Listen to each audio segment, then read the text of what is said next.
Well, we did get some April showers today, but you women persevered. You made it. Could you just look at someone else, another woman around you that you don't know yet, and just say, I'm glad you made it? Can you just tell her, I'm glad you made it? Okay, we don't want anybody to be left out. Could you look at another woman and tell her, I'm glad you made it too? All right, one more. Could you look at a third person and this time say, you are incredible? All right, all right.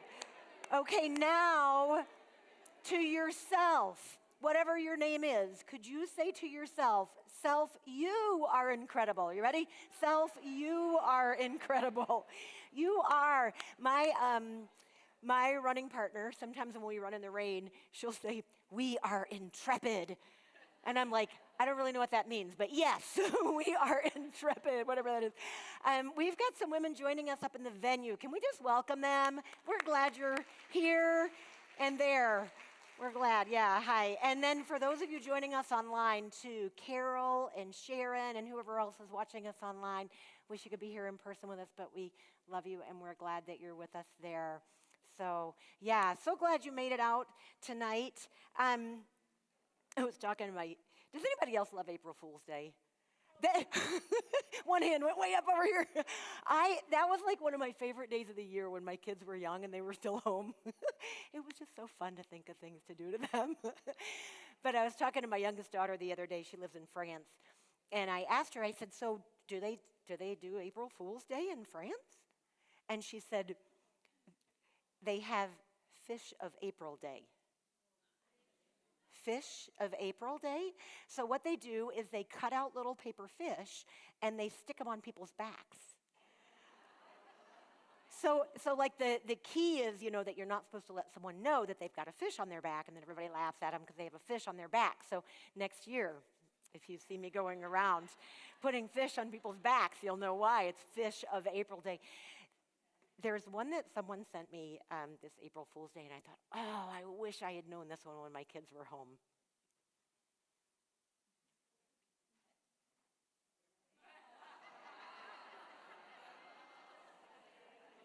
I so would have done that to my kids. Oh, my goodness. So later on when you have time around your table, one of the things that you're going to be able to do is to talk about what's your favorite memory of April Fool's Day. And I would love for you, when you hear good ones, just shoot those to me in an email, okay? Because I will put them to good use. I love April Fool's Day. All right, so our title for tonight is When Fear is Loud. When fear is loud. I looked up a definition of fear. I mean, like we need a definition. We all know what it is, right? But here's what I found. It's an unpleasant, often strong emotion caused by anticipation or awareness of danger. So last month I had a snake story for you. If you didn't hear that, you can go back and listen to last month's message. But tonight I actually have another snake story for you. And I know there's someone right now saying, I am never going back to Latte again. That woman talks about snakes way too much. I promise you next month I will not have a snake story for you. But tonight I do. So I was out for a walk with my friend Dot. This was a while ago. And we're walking right down here in the metro. Is that the right way? Yeah, right down here in the metro parks. And we're walking along, and there's a snake on the path in front of us. It was like in the summer or spring, I don't know. And we had totally different reactions, right? I see the snake. I jumped. I probably screamed. I backed out. My friend Dot, sweet Dot, I never would have expected this. She goes up. She picks up that snake by the tail. She shakes him a little bit, and she just tosses him off the trail. Really? Here I feel like I'm intrepid. And I'm jumping and screaming, and she's just picking him up. And so here's what I think must have happened. I think I must have seen this right here, and I think Dot must have seen this, right? Like we had two totally different perspectives, which caused us to have two totally different reactions to the snake. So here's what I think. She had information that evidently I didn't have, For me, every snake is scary. I just don't like them. I'm afraid of them. I don't like them. She was operating on different information. She's not afraid of snakes. She knows snakes. She knows which ones are harmless and which ones are harmful. I think they're all harmful, but she knows different than I do. So here's what I think. I think that often it's what we know that determines how we react to our fear and what level of fear we have. So fear can be a good thing, right? Fear can keep you from danger. I wish that several of my children, had more fear than they have. I think they got it from their dad. I don't know, but it's a problem. But anyhow, fear can be a good thing. But sometimes fear keeps us from doing what would really be good for us and what would really be good for the people around us. Sometimes it does. Think of some of the things that people fear. Just kind of off the top of my head, I thought about some of these. I fear injury, right? That's why I'm really scared of skiing. My family thinks I should snow ski with them. I'm like, why would I do that? I could get hurt. I fear injury. We fear loss of life, right? It's interesting how many things include loss. We fear loss of life, loss of reputation, loss of status. We fear rejection, loss of relationship. We fear failure. We fear ridicule, right? And interestingly enough, sometimes we fear success. Isn't that strange? But I think we do. So let me flesh some of these things out. A couple of examples. There's a woman who says, I need to develop good friendships. I need to develop good friendships.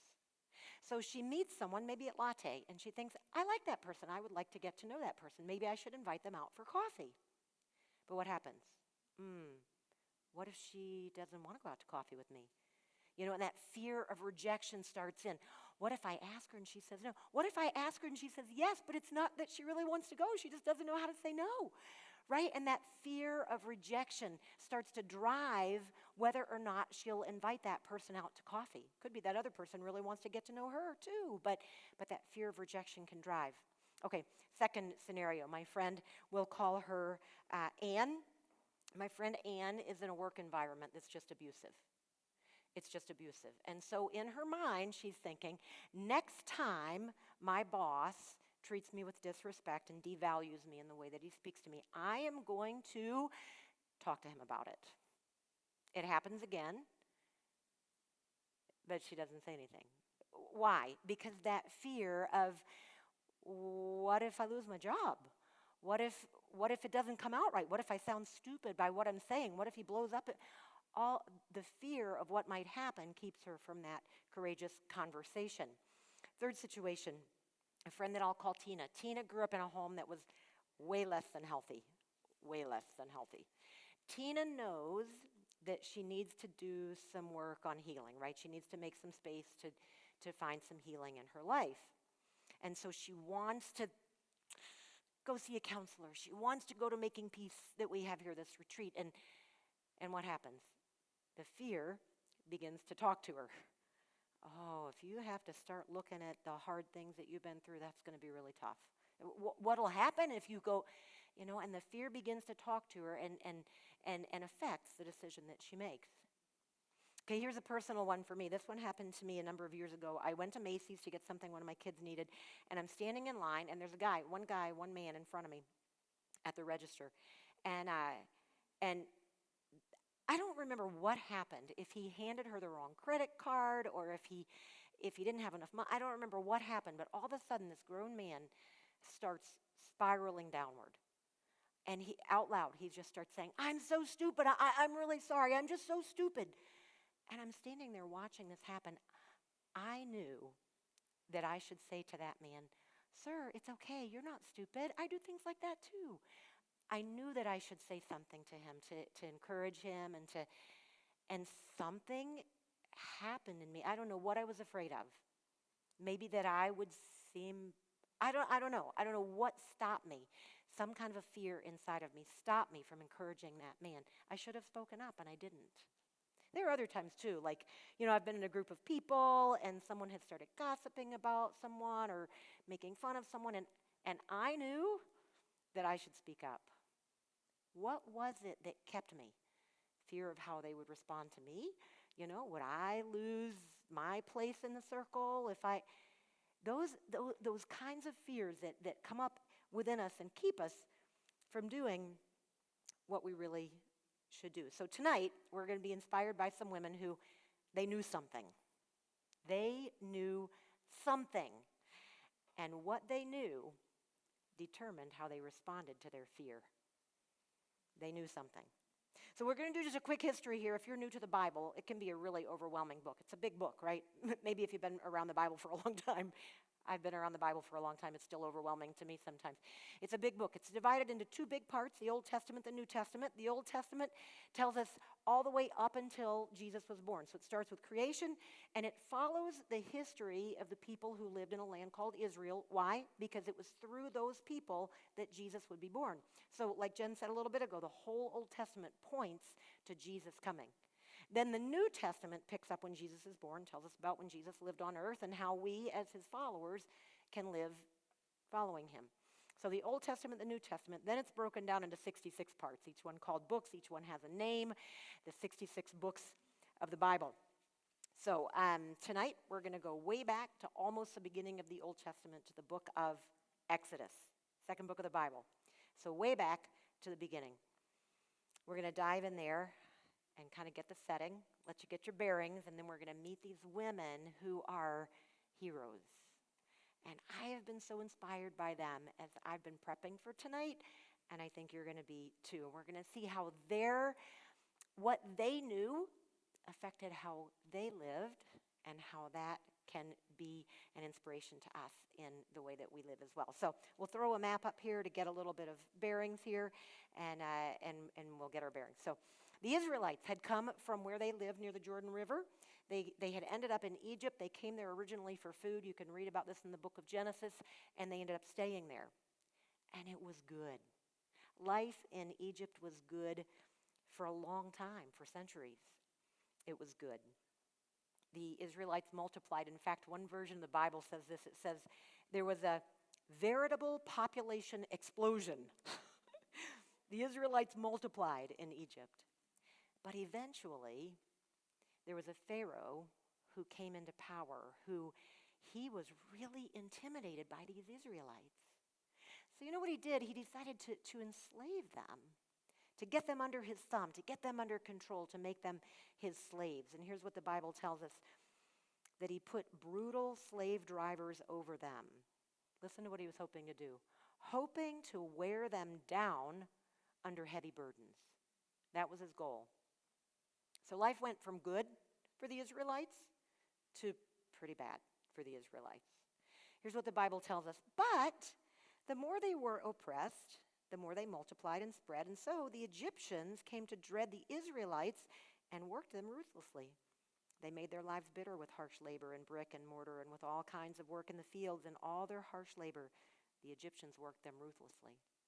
So you kind of get the picture of what life was like for them, right? They worked them ruthlessly. They made their lives bitter with harsh labor. That's where the Israelites were. They were living a hard reality. But we're going to see that it's possible.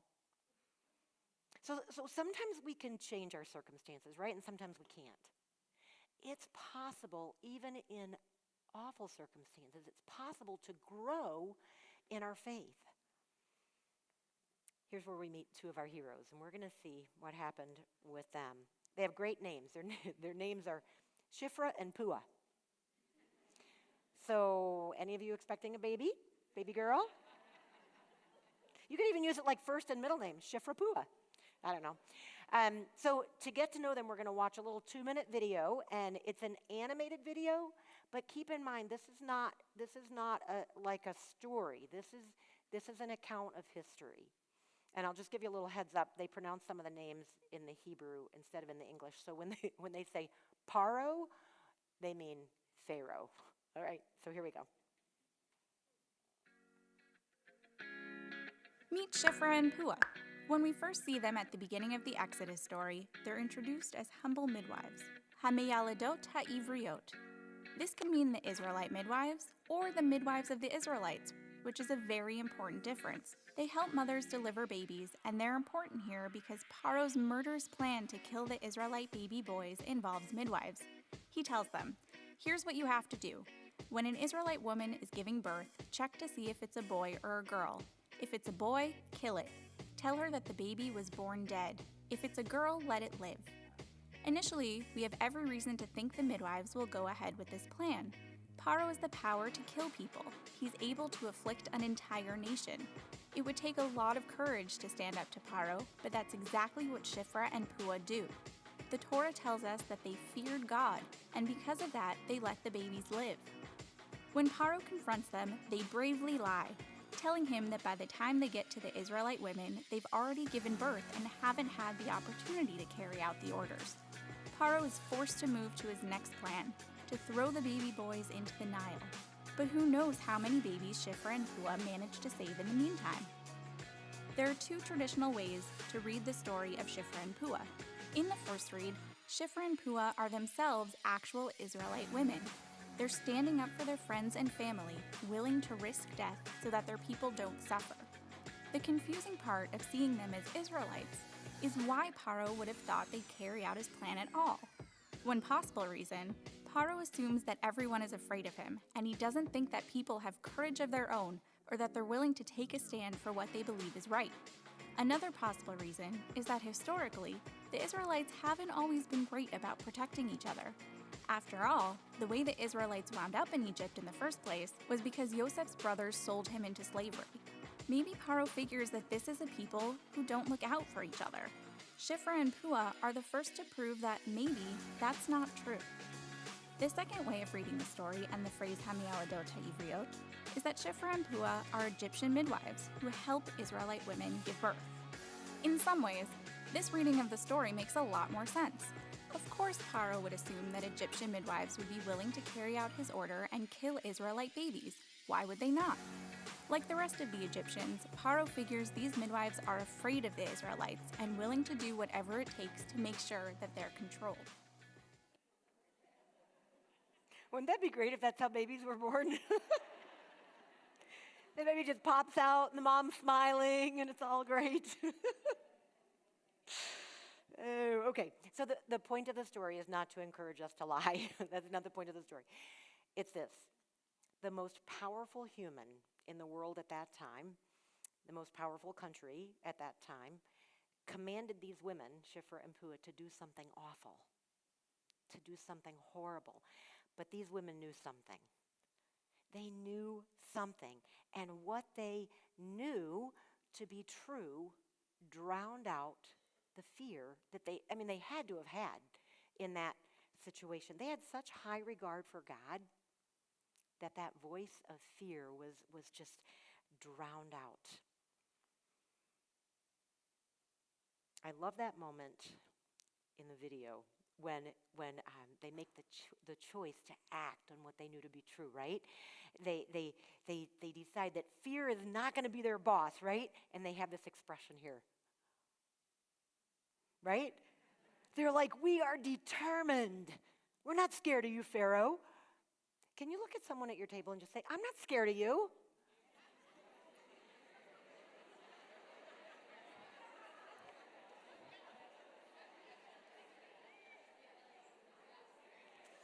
We got to practice that, right? I'm not scared of you. I'm determined. So Shiphrah and Puah, their deep respect for God,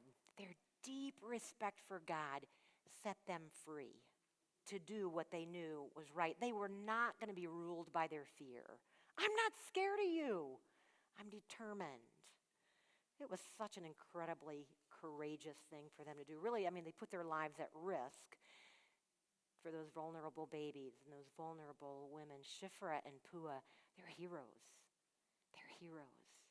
Their fear had to have been loud, but their faith said, "Oh no, my God is bigger. My God is more powerful. My God is stronger." Shiphrah and Puah lived a long time before Jesus spoke these words, but they lived by these words. Here's what Jesus said. He said, "Don't be afraid of those who want to kill you. They can only kill your body. They can't touch your soul. Fear only God. Fear only God. Let what you know about God determine how you see everything else in life. That's what Shiphrah and Puah did. I'm inspired by that. Not that people are trying, usually to kill my body. Most of us don't have to worry about that too often, but I think we can take that principle and apply it to the things in our lives. So Pharaoh's plan didn't work. Shiphrah and Puah were not afraid of him, and so he takes it a step further. He comes up with another plan. Then Pharaoh gave this order to all the people, every Hebrew, that same as Israelite, every Hebrew boy that is born, you must throw into the Nile River. Every Hebrew boy that is born, you must throw into the Nile River. And here's where we meet another hero. Her name is Jochebed. She's an Israelite woman. She became pregnant and she gave birth to a son. According to Pharaoh's edict, what did she have to do? Throw her baby into the Nile River. Before we look at what she does, I want us to see Jochebed lived many, many years ago. Thousands of years later, she is written up in the New Testament, in the book of Hebrews. Hebrews chapter 11, it's called such a great chapter to read. It's called the Hall of Faith, because it tells us about person after person after person who lived by their faith. And Jochebed is in that Hall of Faith. Here's what it says about Jochebed. She did not throw her baby boy in the Nile River because she was not scared of you. I'm not afraid of the king, not afraid of what he might do. What might he do? Well, I think we've seen that he was a horrible person. I mean, there was nothing really that was beyond the reach of his horribleness, right? I mean, he enslaved people. He treated them ruthlessly. He ordered infanticide. What would he do if he knew that Jochebed had disobeyed his orders? But she wasn't scared of him. As I thought about this, I thought, was it really that she wasn't afraid? Like, was she not afraid at all? As I thought about it, I thought, I want to do a little more digging. And so I wondered, was it really that she knew something? She knew something that caused her fear to be drowned out, that caused her fear not to be so overwhelming. Was it that she had such a high view of God that her view of God dwarfed the fear that she felt? So I started doing some looking. I looked up that Hebrew word for fear. That's this passage of the Bible was written originally in Hebrew. So I looked up what did they mean by that word fear? Did it mean that she didn't feel any fear at all? Here's what I found. It meant that she wasn't struck with fear. She wasn't seized with alarm. In other words, her fear didn't paralyze her. It didn't paralyze her. You and I, we're going to feel afraid. I mean, there are just times we're going to feel, at least I am. Okay, I'll speak for myself. That's just a part of living in this world. But here's the thing. Those are times for us to lean into the Lord and times for us to take the opportunity to trust the Lord in bigger ways than we ever have before. Those are opportunities for us. I imagine for Jochebed, that fear was pretty loud. But what she knew about God, what she knew about who God is, her respect for him, it overcame her fear. She had that, can you picture her with that same look of determination that Shiphrah and Puah had on their faces? I'm not scared of you. I'm determined. So instead of throwing her baby into the Nile, she came up with a plan to hide him. How do you hide a baby? Right? I mean, she wasn't living on some big piece of land where there were no other people around. I'm sure they were enslaved, these people. They had tiny little living quarters with lots of other people. How do you hide a baby? What do you do every time he cries? Like, can you imagine the stress? What do you do with his diapers? Like, you have to go out to the Nile how do you explain you're going out to the Nile River to wash diapers? Why? What was it like for her? She was a real person, just like you and me. What was it like for her? And remember her circumstances. She was worked ruthlessly. Harsh labor, bitter labor. But even in those awful circumstances, she's remembered in the Hall of Faith. She's written up in Hebrews 11 all those years later because she turned up the volume of her faith, which drowned out the volume of her fear. She was enslaved, but you know what? She was free. She was enslaved, but she was free. Our circumstances can be miserable. Sometimes we're in circumstances we can't change. Sometimes we can. Sometimes we can't, though. And when we can't change our circumstances, you know what? No one can imprison our spirits. We can be free even in the middle of awful circumstances. We can actually grow really strong in our faith even if our circumstances are hard. So there's Jochebed. For 3 months, she kept that baby hidden. And it got to the point where she knew she couldn't hide him anymore, and so she came up with a plan. She got a basket, and here's what I think is interesting. You know, in the Bible, in Genesis, that story of Noah and the ark, this word for basket is the same word that is used for ark. Isn't that interesting? Which, I mean, it seems pretty appropriate today with the rain and the flooding and all this stuff. She got a little basket, and she covered it with tar and pitch to make it waterproof. Here's what I was thinking about. As she was preparing that little ark for her baby, can you imagine the emotions she must have had? Like the fear for her child. I was just thinking, like, what must have been going through her mind? Like, what if the basket tips over and the baby drowns? Or what if the baby just floats days and days and then eventually is dehydrated and dies because of the heat? And there were crocodiles in the Nile River. What if, all the what ifs. But she knew if she kept him at home, what would happen? Pharaoh would come, would execute not only him, but all of her family, and what else might he do?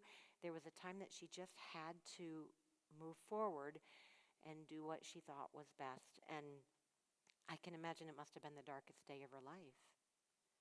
Now, some of you know what it's like to lose a child. Either you've had a child who has passed, or I know some who have been in foster and adoption situations where you've had to give a child back, and the horrible pain of what that's like. You know, the heartache, the incredible pain.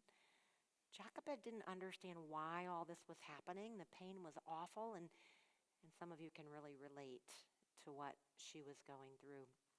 My friend gave me a mental picture last year that's been really helpful. She said she has a box. It's not a real box. It's like an imaginary box, but she calls it the Mysteries of God box.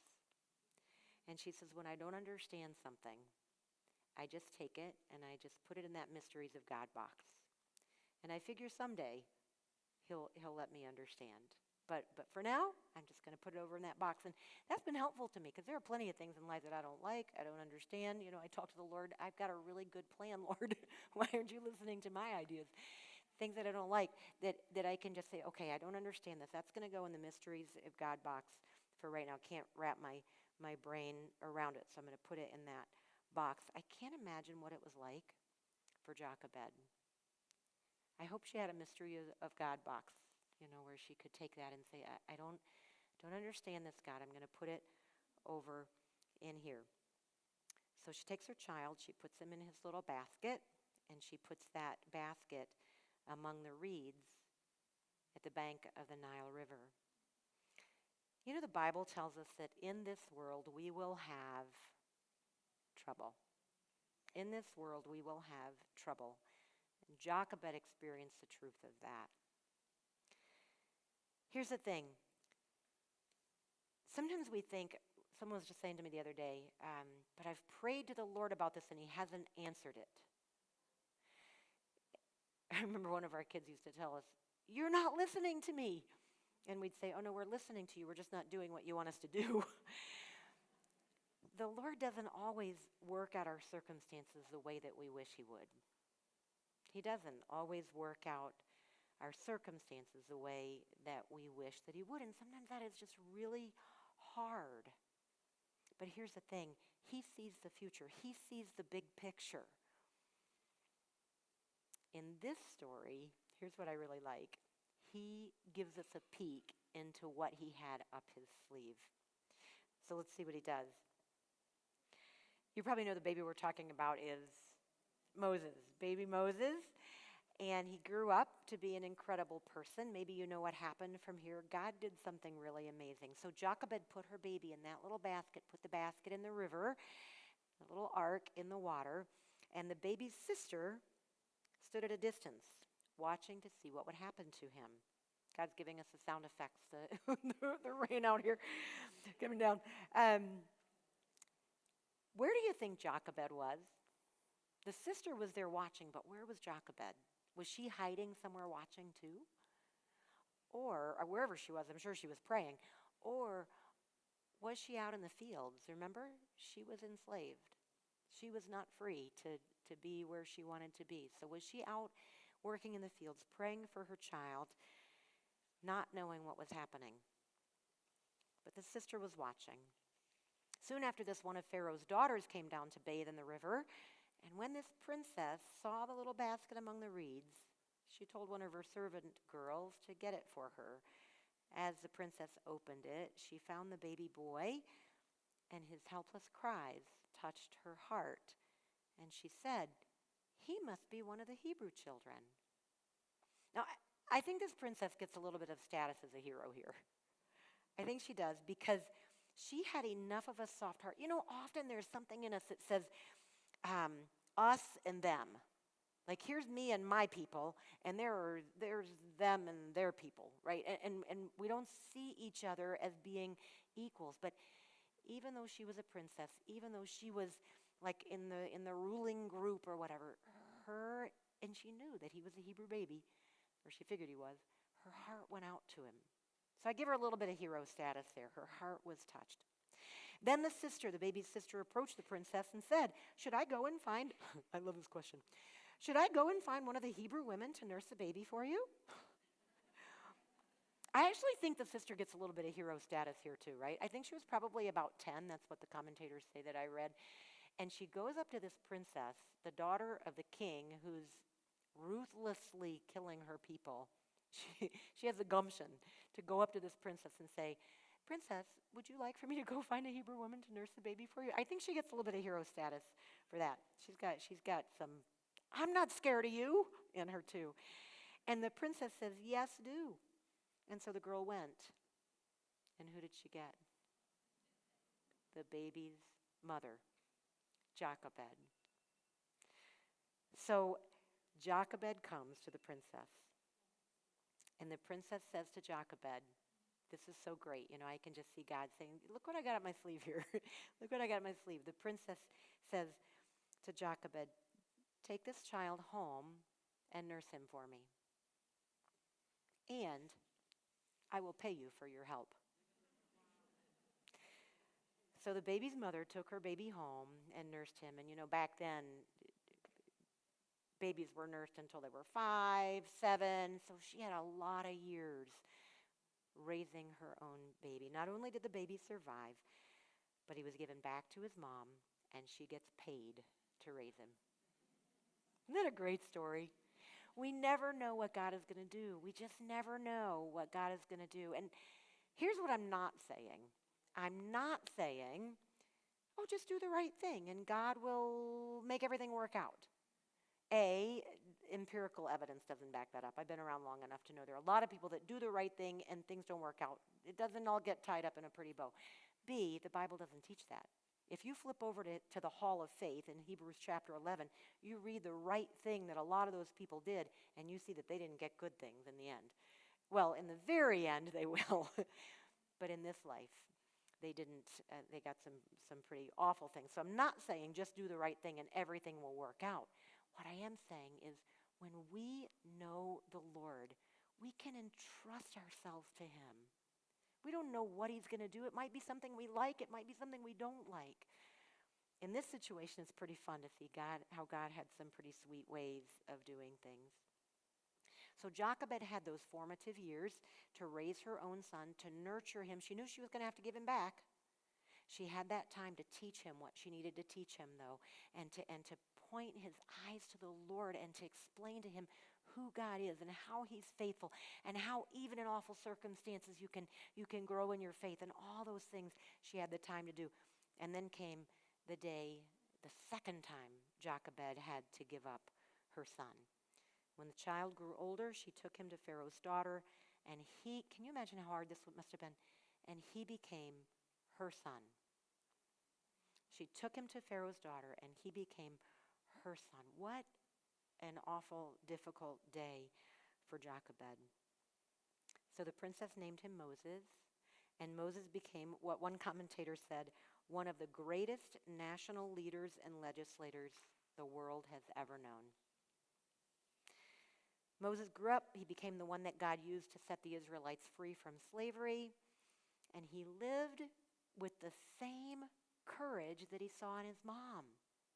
Here's what gets me. Here's what we read about him. If we flip over to Hebrews chapter 11, that hall of faith, here's what it says about Moses.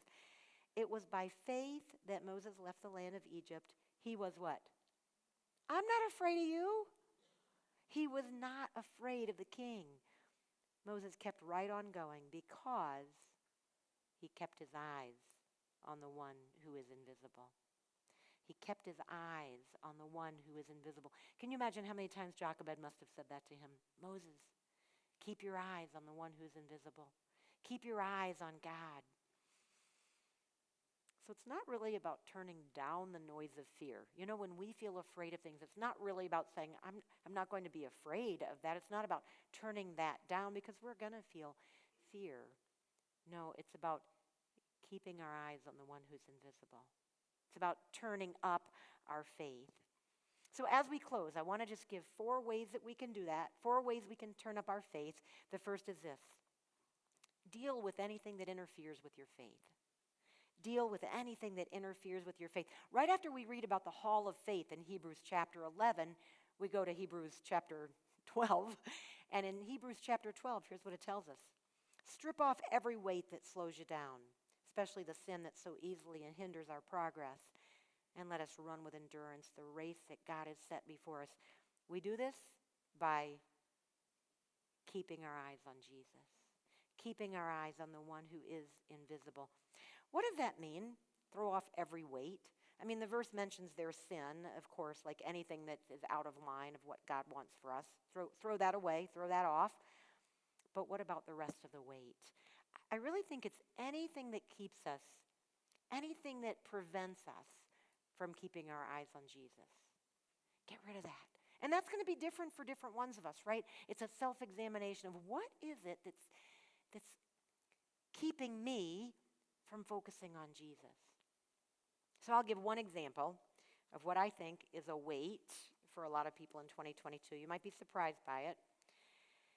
Here's one thing I think is a weight, something that gets in the way of a lot of people from focusing on Jesus, from keeping their eyes on the one who is invisible. So if I'm constantly watching the news, if I'm constantly listening to talk radio, what do? They want to, what drives their ratings? Fear and outrage, right? If I'm constantly keeping my eyes on the news and keeping my ears on talk radio, that's what's shaping my thinking. If I'm constantly on social media, if my eyes are focused on social media, that's what's shaping my thinking. I think that gets in a way for a lot of people in growing in their relationship with the Lord. What if we were to dial down those negative things? Back when I was growing up, you had just the one knob on the TV, and you just got channel 13 and 7 and 3, I think. No remote control, you get up and you turn the knob. What if we were, and for the volume, you just turn that knob down. What if we were to dial down those voices and dial up, turn on worship music, dial up the things that focus us on the one who is invisible? What would that do for us? Second way, deepen your relationship with the Lord. To know Jesus is to love Jesus, is to trust Jesus. To know him is to love him, is to trust him. I have a friend she has more health problems than I could possibly count on all my fingers and all my toes. It's amazing what she goes through, but she has an incredible attitude. So I emailed her last week and I said, you just inspire me by the way that you stay so positive, even in all that you're going through. And here's what she wrote back to me. She said, easy peasy. It's all him. Bless his sweet, loving heart, and I love him for the way he takes care of broken me. How can she say that? It's because she really spends time deepening her relationship with the Lord. There's a verse in the Bible that tells us this: the Lord is just, there is nothing but goodness in him. There's nothing but goodness in him. If you're not reading the Bible regularly, let me just say there's so much good in there. It's a great time to start. You can download the Bible app. You can listen to a psalm a day. The Bible is one of those books where you don't have to start at the beginning. Flip to the New Testament. Begin there. Read about Jesus in the New Testament. Get to know him. The third way, develop good habits. Maybe you know the story of Daniel when the king said, if anyone prays to God, I'm going to what? Throw him to the lions. When Daniel heard what the king had said, you know what he did? He went down, he knelt down, and he prayed as usual. He had developed good habits. That kind of goes back to that second point. He had made a habit of deepening his relationship with the Lord. And so his faith overcame his fear of being thrown into the lions. We can do that too. We can talk to the Lord each day. There's a verse in the Psalms that tells us this: pour out your hearts to God. Pour out your hearts to God. Why? Because he's your refuge. He's your safe space. Pour out your hearts to God. That was what Daniel did, and maybe Jochebed too, maybe Shiphrah and Puah too, and we can do the same. Fourth thing, last one, determine whose opinion matters most. Who matters the most? In 4 days, we're gonna remember what happened on Good Friday. We're gonna remember that Jesus loved you and he loved me so much that he died a painful death to pay the penalty for what you've done wrong, for what I've done wrong. And then 3 days later, we're going to celebrate, right? On Sunday, we're going to celebrate that Jesus proved that he was not just any person. When he came out of the grave, he came back from death. He rose from the dead. When we start to really get who Jesus is and how much he loves us, our hearts start to shift. They start to shift. And we don't care so much about all those things that we talked about earlier, all those fears that we have, the fear of rejection, the fear of failure, the fear of ridicule, the fear of not being enough. All those things begin to fade. Why? Because the needs of our heart are met in Jesus. We're not likely to face what Shiphrah and Puah and Jochebed faced. I hope that we don't ever face those kinds of things. But we can take those principles, right? And we can make that face that Shiphrah and Puah made, right? And we can say, I am determined. I am not scared of you. Fear of whatever. Not afraid of you. So I don't know what you're facing tonight. I know we all came in here with different stuff happening in our lives, but the Lord knows. He knows what's on your heart. And I would like to pray for us that we will know something, that we'll know someone that'll give us a different perspective. In the same way that Shiphrah and Puah and Jochebed, so that our fears get toned down, that they won't be overwhelming because we'll be so overwhelmed by who God is, that we'll know it in such a way that it affects how we live and what we do. So would you, whatever it is that you came in here with tonight, would you just kind of get that in your hands, whatever it is. And I'd love to pray for us that whatever that is that holds you back, whatever fear it is, whatever's happening for you, that God will meet us, that he'll meet you in a very real way tonight. So would you pray with me?